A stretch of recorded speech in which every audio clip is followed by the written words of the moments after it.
Hey, fuck are you? Good.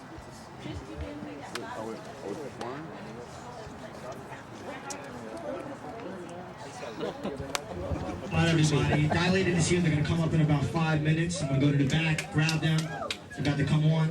So when they come on, I want everybody to be at their highest level. You know what I'm saying? We need energy up in here. It's going to be a dope show tonight. There's going to be, listen, real quick, people.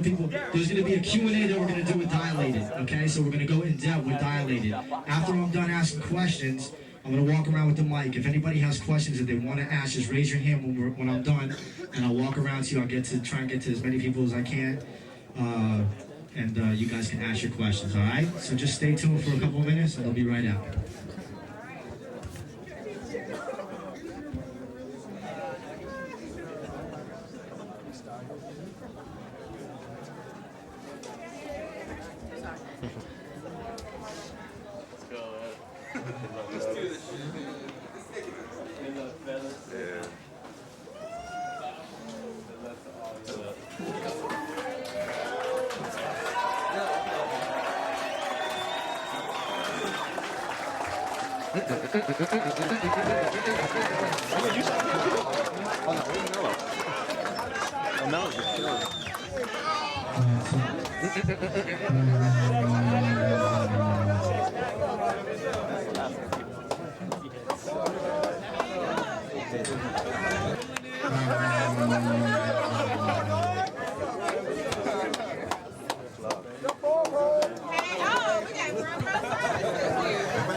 See you, so it's good to see you, man. For real. Y'all, what's up? All right, y'all. How's everybody doing? Dilated, how you guys doing tonight? Doing good. We're going to ask a few questions. Then the crowd's going to ask a few questions, 4 questions, and then we're going to proceed with the show. All right? Yeah, this is for Ev right here. Yo, Ev, how long you been producing, and what got you into producing? I started producing in '95. We were signed to a major label, and the deal didn't really work out as planned, so at that point I had money for a keyboard, and I bought a sampler and started sampling stuff so we could be independent as a group and wouldn't really have to pay anybody else to do tracks if we didn't need to. Yeah. So, and real quick, how many lighters do you actually have? I don't have any in my pocket. Anybody, watch out. All right. Yeah. And this is for anybody in the group. What formula do you guys take when you guys are writing songs?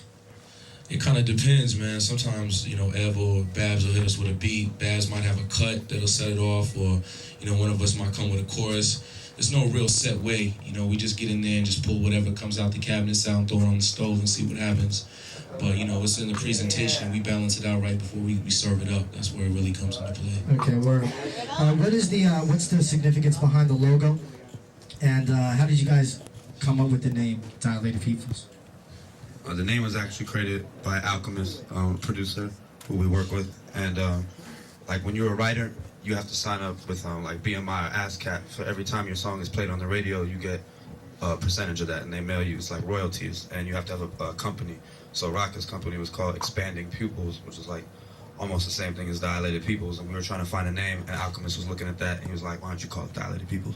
So that's when it came, and then the logo came from a cat named Brent Rollins, who we hooked up with, who was actually from Rakaa's neighborhood, and he's the cat who's done all the Gangstar artwork and Black Alicious and a lot of stuff like that. Yeah. He also did the platform and he did the expansion team artwork, so we've been working with him for a while. Brent Rollins, Trip. All right, that's cool. All right, this message is for Babs. Babs, a lot of groups, a lot of hip hop groups today, they use DAT players. You know what I'm saying? How important is it for you to not use a DAT player, to use the turntables as your tools? How important is that to make the show flow?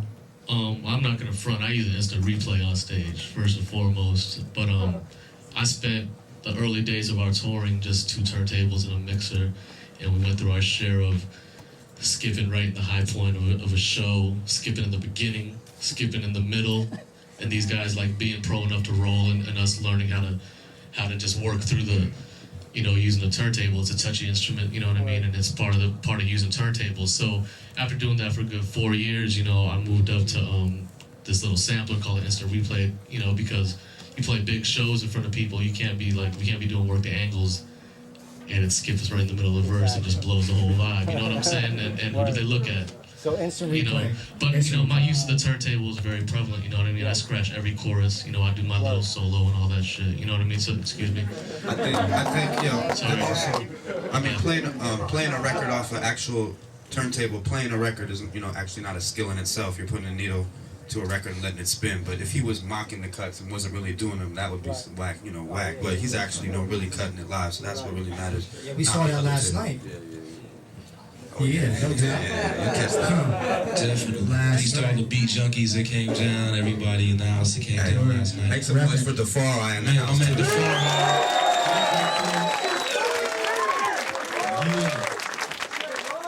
It's big, man. It's big. All right, this is going to be my last question for Stax. This is aimed at Rakaa. The song War on the new expansion album. What is the meaning behind that? What was the concept? Because I remember at Seditious Beats you were talking about something else. It was being opposite. If you can elaborate to everybody exactly what that meaning of war is. First off, peace to the whole Seditious family, my man Fidel. You know, a lot of people don't really know what's going on with that, but you know, he does a lot of work for the community, the hip hop community, and just the community in general. So, peace to Seditious. But basically, the United Nations about 2 years ago approached a friend of mine in London named DJ Babu to do a project for them. They were doing a kind of like a worldwide peace conference album. And you know, Vadim, being a friend of mine, he called me up and asked me to spit a rhyme on it. And I told him, I didn't know how I really felt about kicking a rhyme for the United Nations, man. But he said I could do whatever I wanted to do on it as long as it was about peace. So I was like, all right, sign me up. As soon as I signed up, I told him I was going to do a song called War and just flip it on him. And that's basically how it came about. You know, the project ended up not happening, so I ended up taking that piece and just performing it all over the world a cappella for a lot of people, a lot of y'all. Actually, you know, when we do concerts and whatnot, I know a lot of people, even before the album came out, knew the words to it. So we've been rocking it live a cappella for a while, and it just kind of sparked this. For this project, we did a piece with Questlove. We did a version of it, my man Questlove from The Roots, and he said he wants to do some haunting military march music. And that's just how it came out, man. War.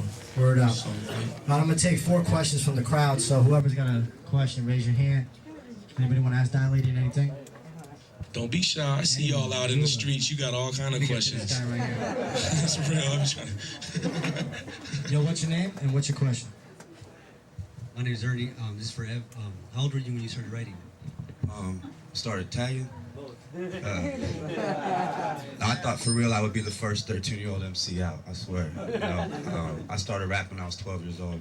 You know, I'm 24 now, so you know it's been a while. We've been a group, Iris and myself, for 10 years. You know, and if I had known it really would have taken this long, I don't know if I would have stuck. But I kept believing that it would. So it's getting here. Word. All right, we got 3 more questions. Anybody on this side got any questions? Push them up. Anybody? I have a question. Okay. I know you guys are gonna do signings later, but I would like for you to sign my jeans. I got this thing going on. Every time I come in to one of these little promos, I'm gonna get my jeans signed, and everybody's gonna know I've been there, done that. We got you. You got that? We got you. That wasn't like a question. That was like a Special request. Special request. We got you, man. We got you. Bobby Fischer. All right, we got 1 more question. Let's go to this side over here. Anybody? Anybody over here? Go ahead. Like besides rapping, what do you guys do outside of like rapping? You guys go to school, work? Besides rapping, what do you guys do outside of your? So man, it seemed like I just rap and argue with record labels, man. No, we tour a lot, so that's most of our time. But you know, in free time, we try to do what we can to chill with our families and friends. You know what I mean? And just do what we can to link up with y'all. Just like stacks, whatever, man. Just people that are really trying to put it down. We do what we can to lend our energy. And just try to carve out a little bit of a social life and family time. But we do this most of the year, especially right now. We're still pushing forward. You know what I mean? We're not floating right now. We're still driving. So this is most of our life right here. It's most of it. At the same time, I think we'd be doing this regardless. I mean, I know we would. I know I would be. Every day anyway. So the fact that we can do it and make get paid or make a living off it is a blessing. Word. Let me ask one last question. This is from Stacks, and this is for Babs. I know you did quite a few tracks on the new album. What was the approach that you took to becoming more of a producer, more as the producer?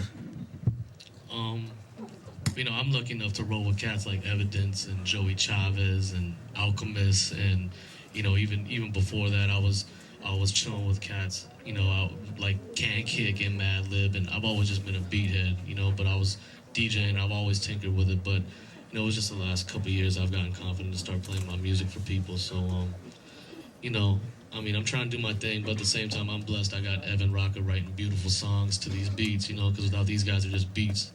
But these guys are making them, songs, complete pieces. So, a lot of it is just learning how to work and interact and have a chemistry with MCs, and that's something I try to develop with the guys. So. Real quick, what was the approach that you took to this album as far as your production goes? What was the approach? Just trying to make hot beats, just make shit bang and fucking sorry. I don't know. I just jack records, man. I just sit there and listen to records and jack what sounds good, and if I can hear Evan Rock on it, I put it on a disc and go, guys, check this out. How many beats did you make? And then they picked out. How many tracks did you actually do? I probably put like 7 on the table, but like probably I think I did like 3.5. Me and Ev like did we both did the Dilated Junkie song, and then I did the Phil interlude, and then I did a couple more. So I did like 3.5, I think. So having a DJ making beats is like they go hand in hand, because DJ understand what rocks the party, and how it makes people move and how they react to it and stuff. So I say DJ first. Anybody who's a DJ in here got a definite hand up on beat making, because spinning parties and understanding where kicks and snares and hats go is all just the same thing in making beats. And then beyond that, anybody who rhymes too really could make beats too, because nobody can tell you what you want to rhyme on more than yourself, So. Yo, I'd like to say something to all the MCs in the house, man, all my fellow MCs. Y'all need to definitely, I'm not saying you're not, but a lot of cats need to check themselves on how they respect their DJs, man. The DJs out here, without the DJ, there would be no ceremony to master. So there would be no need for a master of ceremony. You understand what I'm saying? The DJ is a backbone of hip-hop, and that's with full respect to all my graffiti artists, my B-boys, my B-girls, my MCs, beatboxers, everybody. But the DJ is a backbone of hip-hop. So y'all keep supporting the DJs. Y'all keep supporting Stacks and the people that help support the DJs and keep this thing moving. You know what I mean? So we can maintain control of this, y'all. Peace. All right.